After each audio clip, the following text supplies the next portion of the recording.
everyone from Asian Confluence. My name is Ashani Jaiswal. I am Program and Research Assistant here at Asian Confluence, and I'm joined by Mithali Gogoi Datta. Hi, Mithali. Mithali ma'am has a business Hi. called The Food Sutra by Mithali, and she has different aspects to her business and works on ground with women as well. So, Mithali ma'am's interview is a part of the Ground Speak series, which is a platform for those whose voices primarily remain unheard and uncalled for, and hence it seeks to bring out bottom up narratives and establish a new normal where realities of the ground become the fundamental base for discussions and deliberations on grander stage. Through Groundspeak, Asian Confluence wants to acknowledge the situation and status of the individuals who form a part of this community. So, ma'am, could you please tell me more about you and your venture and how did you come upon this idea? Thank you so much, Ishani, for inviting to Ground Speak by Asian Confluence. Answering to your question, Food Sutra by Mitali, actually the name means the interwovenness between people and food. Actually, my venture, Food Sutra by Mitali, is a culinary venture, and the name Food Sutra by Mitali means the interwovenness between food and people. So as I mentioned, food. So here I have two aspects in my brand. Yeah. One is baking and one is cooking. And baking is related to the urban crowd, and cooking is related to the rural crowd, the rural women in the village. So that is in short about my venture.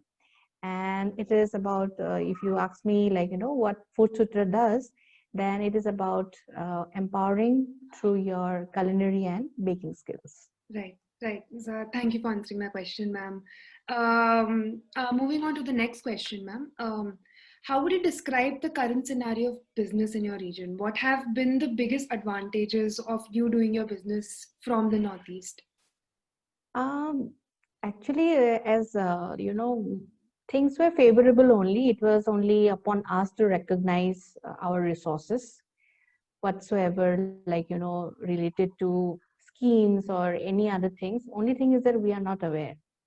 So first thing is that, and definitely we have a lot of advantages being from Northeast. So it was like, I chose to be a stay-at-home parent after getting married and after having all the responsibilities that women have. But we should never take it as a burden. We should, take it with open arms. These are not burdens. We need to find our own way out. Okay. So when I thought, I chose to give time to my family. At the same time, I thought of, doing something to become financially independent. Mm. So that is how now, after technically learning, I know the term as market research. But that time it was like I was searching in the internet, what kind of things we can do Exactly. from home. Mm. And that is how the idea of cooking came in. What I can do with cooking. This was something like, the idea is about cooking, staying at home, looking after the kids, as well as I can do something out of it. It just started. Then I upgraded myself first. I learned the skill first. Then I thought of training so that more other women like me can get empowered through the same process. Mm. And when I did it, at the time, certain things were very favorable, and I think I could figure out what were those favorable things. And that favorable thing was the digital platform. Since I recognize it, since we are using the Facebook, it was in 2000, you can say I started with the idea in 2012 like that, but I started my business in 2015. So in 2012, I think that Facebook craze was coming in, Mm. people were using Facebook, Yeah. so this and that. So I think it brought the world closer to us. We It could is. find, it was also used as a search tool also, we can search anything on Facebook, those kind of things. So that is how I got to know a lot of idea about the market, that, if you want to start something, you can start from home. So digital platform gave me an insight of the market, as Right. well as it also helped me in what you can say, marketing digitally the business. Mm. Mm. Okay. So I had the idea, I had visions, I studied the market. This is like the answering, I always answer those questions like, what, where, when, how. These questions, when you answer yourself, whenever you have any idea, I think that is how you make your Mm. the first initiation happens, and that is how you make your way out. Mm. So digitally, I marketed my product. That is how I got great response.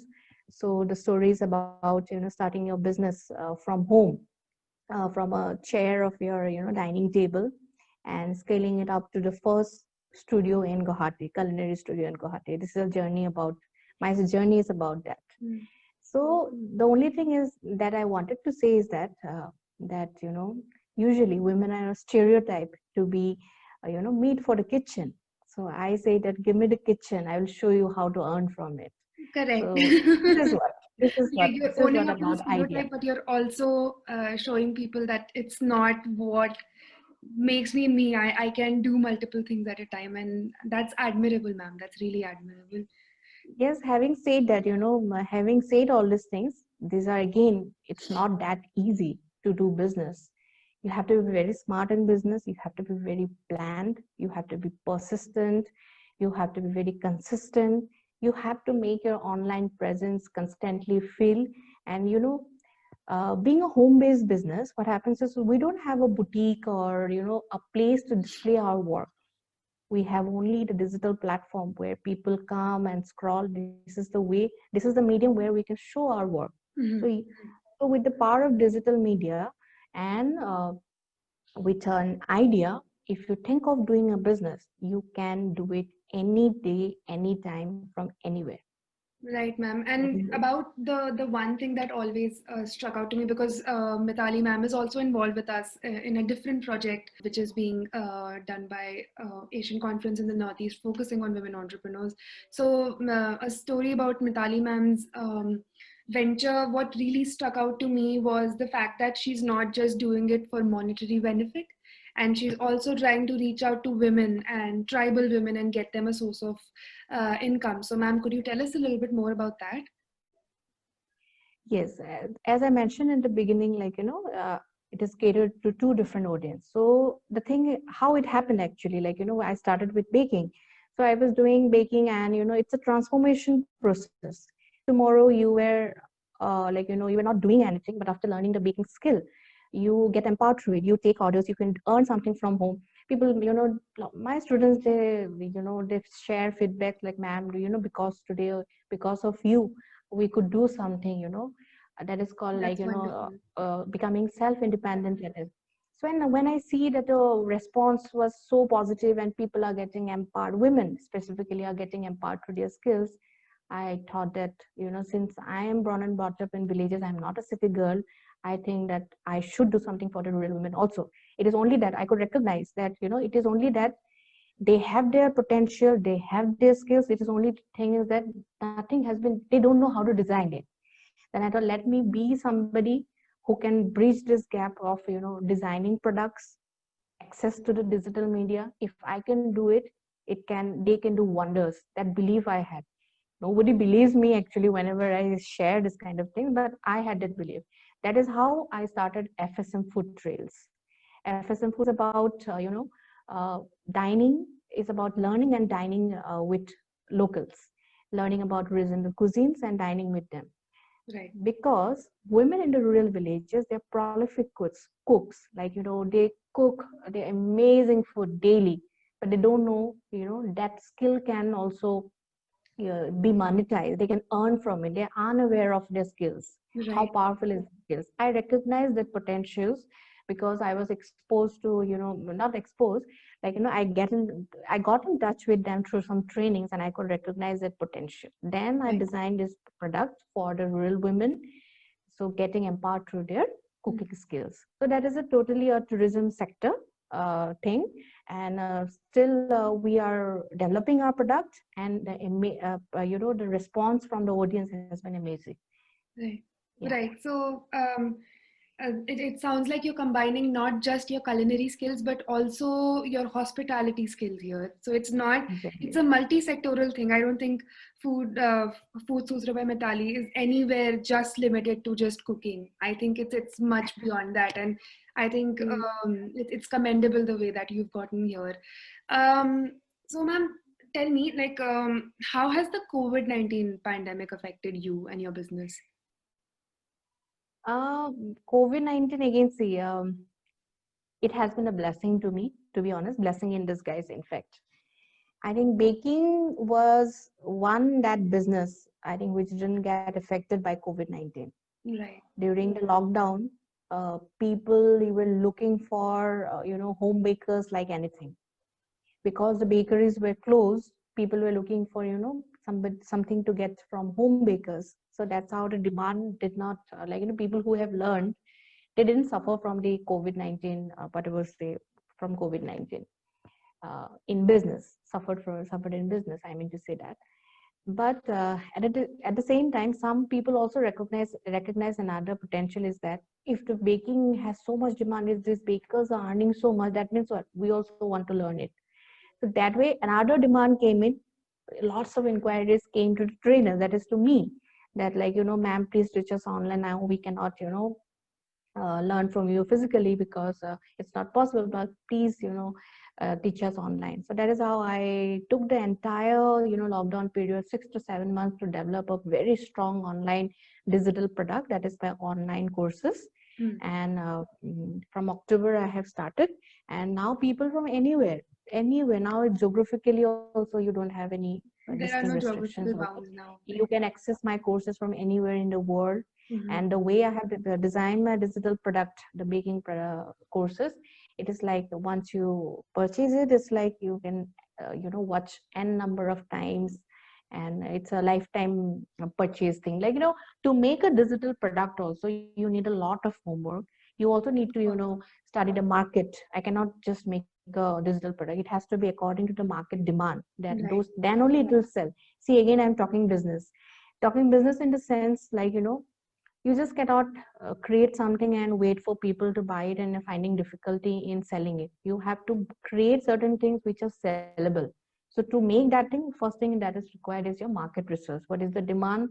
What is the supply? You have to recognize the pain in the audience and design your products accordingly. These whatever thoughts today I'm sharing with you, Ishani, these are like filtered through my failures and experiences I'm sharing in front of you, so that tomorrow, if any aspiring entrepreneur wants to start a business, these are the certain fundamental things that need to keep in mind. Okay, it's not about just starting a business. Little bit of homework is required before you step into the entrepreneurial world. Yeah, I think that's an interesting segue into our next question, which is something that I think you'd also really like answering. Is that what are some of the challenges that you faced? Any challenge whatsoever? What are some of the challenges that you faced while getting your business up? Ashani, the biggest challenge is that mentorship. Mentorship is the Right. biggest challenge, because I think women's creativity skills and their thought, not only women, like, the thought process of any idea, we are very strong in it. Okay. But when you have an idea and we want to start a business, what's the next step we need to do? We don't know. That is where we lack. That is the mentorship. Right. And there are organizations, there are government institutions and everything, but again there is a gap, that is the awareness gap. Now, awareness gap in the sense that people might think that we should look out for where it is physically, but again I would like to say that a strong digital presence is required, digital awareness of these things are required. Then only things are there, but we don't know, something like that happens. So Mm. challenges in mentorship, if these things are overcome, I think the next step becomes easier for anybody. Right. I Right. think So so. a bit of Definitely, what yeah. I am hearing is that opportunities exist, but the very fact that people don't know about these opportunities, there's a general lack of awareness amongst people that they themselves can also run businesses is a problem that Yes, you've been facing, and that's a problem in the Northeast, right? yes. And also, Ishani, yes, there are, apart from this challenges, there are other challenges also, definitely. But only thing that I would like to say that entrepreneurship is about challenges, how you overcome it. There will be challenges, but if you quit it, then you're not made for entrepreneurship. You Mm-hmm. need to be very persistent. You need to be consistent. If you fail, also you cannot give up. you have to fail till 10th time, but 11th time you have to, come up. And all the failures that you had till the 10th time are your learning lessons to, jump in your 11th effort. That is what I have learned in my entrepreneurial journey till now. But quitting will not have challenges, will be the different niche, different kind of entrepreneurship will have different kind of challenges, but challenges and difficulties are a part of it, but we need to face and overcome it. But the challenge that I mentioned is that first challenge is, if it is overcome, rest we can do it. Okay, so my next question was actually going to be about some of the schemes and interventions that you would like to see with respect to governments or private sectors. You've said that there needs to be more mentorship programs, right? But is there any other policy changes or interventions from government and private sector you would like in the space right now? I think every department, again, see, the lack of awareness part is again there. I also don't know much about it. So thing is that I think this kind of ground speak like platforms, this kind of platforms are required, where we, speak about the real ground realities in front of you all. Okay, and then what difficulties we faced, while putting up this business. So that is what I meant to say, is that success stories, but more of failures, what we have faced, failures, more of failures, not failure stories, but where our failures, from where what we have learned, this kind of activities, the way Asian Conference is taking this initiative, I think these are also required. These are required more practical. That means, I mean to say, the more practical things are required. Then one more thing that, since you asked specifically regarding scheme and that thing, it is like, it has to be a little bit hassle free. Okay, it needs to be very hassle free. The time in sanctioning of any kind of load has to be a little bit shorter. Paperwork should be very if the list is given, eligibility criteria is given to us, should be a little bit, what you can say, favorable for us. Like, just a small instance I would like to share. Like, women, we don't really have properties in our name. It is always in the name of our husband. So whenever those kind of things, like, they have to take the undertaking, all this kind of things, it takes a longer process. So those processes short, easy access to schemes, more, you can say, so that we find it more approachable to take those schemes, those kind of things. And since I'm mentioning the schemes and all, I think awareness of those schemes and what is happening around through digital media, I will always focus that through digital media it is required. This kind of platforms are required, where people get to know about the ground realities. Right. Yeah. It's been wonderful hearing you, ma'am. This has been very educational, not just for me, but I'm sure for our listeners as well. Is there anything you would like to say before we conclude today's session, ma'am? Shani, through this platform, I would like to put forward one thing, is that I think education of entrepreneurship is very much required, very much required for the region. I think we land up in entrepreneurship, then we learn through our failures. This is the learning process, practical learning process. But as mentioned, we are with another project with Asian Conference in AWE. The way there we are getting guidance and mentorship, that is very, very important. That is what we require. The way we are getting the hand holding over there, those kind of practical things, when you have an idea with you, what is the next step to be done? Right. Those kind of education is required. This is what I would like to say at the last. Like, we at Asian Conference also, ma'am, our entire ambit surrounds development of the Northeast, and we will go out of our way to make sure that there are more such programs for women entrepreneurs, and we keep making sure that the voices from the ground are not overheard, like are not left behind in a way. So thank you so much, ma'am. Thank you for being a part of today's interview. All of us at Asian Conference and everybody, we're very excited to see where you're going to go with your business. Thank you so much, Ishani, for inviting me to Groundspeak, and thank you for your wishes. We should just keep focus on our goals, and rest we can make our own way out. Thank you, ma'am. Thank you. Thank Yeah. you.